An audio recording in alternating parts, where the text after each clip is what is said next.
நீதிமன்றங்களில் இ-ஃபைலிங் முறை நிறுத்தி வைக்கப்படுவதாக அறிவிக்கப்பட்டிருக்கிறது. மறு உத்தரவு பிறப்பிக்கப்படும் வரை இ-ஃபைலிங் முறை நிறுத்தி வைக்கப்படுவதாக உயர்நீதிமன்ற பதிவாளர் அறிவிப்பினை வெளியிட்டிருக்கிறார். விவரங்களோடு நமது சிறப்பு செய்தியாளர் ரமேஷ்குமார் இணைந்திருக்கிறார். ரமேஷ்குமார், இந்த இ-ஃபைலிங் முறைக்கு எதிராக எதிர்ப்புகள் கிளம்பி வந்த நிலையில தற்போது நிறுத்தி வைக்கப்பட்டிருக்கிறது. இது பற்றிய விவரங்கள் என்ன? தமிழகம் முழுவதும் கீழமை நீதிமன்றங்கள்ல கடந்த டிசம்பர் 1ஆம் தேதி முதல் இ-ஃபைலிங் நடைமுறை, அதாவது ஆன்லைன் மூலமாக வழக்குகளை தாக்கல் செய்யும் முறை அமலுக்கு வருவதாக அறிவிக்கப்பட்டிருந்தது. இதற்கு தான் எதிர்ப்பு தெரிவித்து தமிழகம் முழுவதும் இருக்கக்கூடிய கிழமை நீதிமன்றங்களான மாவட்ட நீதிமன்றங்கள், மேஜிஸ்ட்ரேட் நீதிமன்றங்கள்ல வழக்கறிஞர்கள் நீதிமன்ற புறக்கணிப்பு போராட்டத்தில் ஈடுபட்டு வந்தனர்.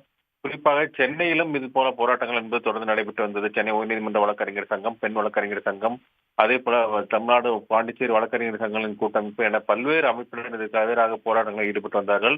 இது தொடர்பான வழக்கும் இன்று சென்னை உயர்நீதிமன்றத்தில் தலைமை நீதிபதி ஸ்ரீவத்சவா அமரும் முன்பு தாக்கல் செய்யப்பட்டு விசாரணை நடைபெற்றது. அப்போது மனுதாரர்கள் தரப்பில் ஆஜரான மூத்த வழக்கறிஞர் எஸ் பிரபான் இந்த நடைமுறைக்கு நிறுத்தி வைக்க வேண்டும் என்றும், இரண்டு விதமான, அதாவது ஆன்லைன் வழியாகவும் தாக்கல் செய்யும் முறையும் வேண்டும், அதே போல நேரடியாகவும் தாக்கல் செய்யும் முறையும் அமல்படுத்த வேண்டும் என்ற கோரிக்கைகளை முன்வைத்தார். அப்போது தலைமை நீதிபதி இது குறித்து பொங்கலுக்கு பின் உரிய முடிவு அறிவிக்கப்படும் என்று தெரிவித்திருந்தார்.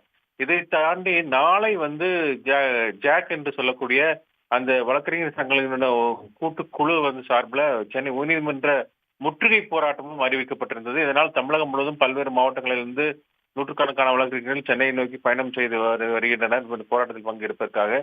இந்த நிலையில தான் தற்போது சென்னை உயர்நீதிமன்ற தலைமை பதிவாளர் அல்லி ஒரு அறிவிப்பை வெளியிட்டிருக்கிறார்.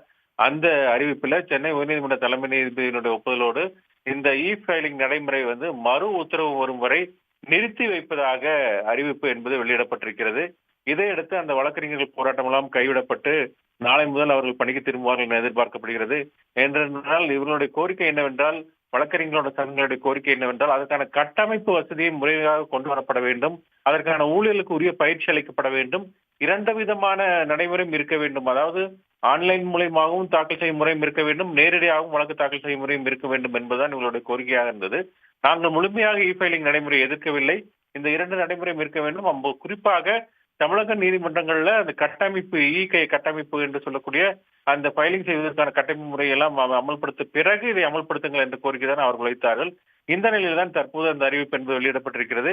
இதையடுத்து கடந்த ஒரு மாதமாக நீடித்து வந்த சென்னை தமிழகம் முழுவதும் பல்வேறு நீதிமன்றங்கள்ல வழக்கறிஞர்களுடைய நீதிமன்ற புறக்கணிப்பு போராட்டம் என்பது கைவிடப்படும் என்று எதிர்பார்க்கப்படுகிறது. உடனுக்குடன் செய்திகளை தெரிந்து கொள்ள சன் நியூஸ் பெல் ஐகானை கிளிக் பண்ணுங்க.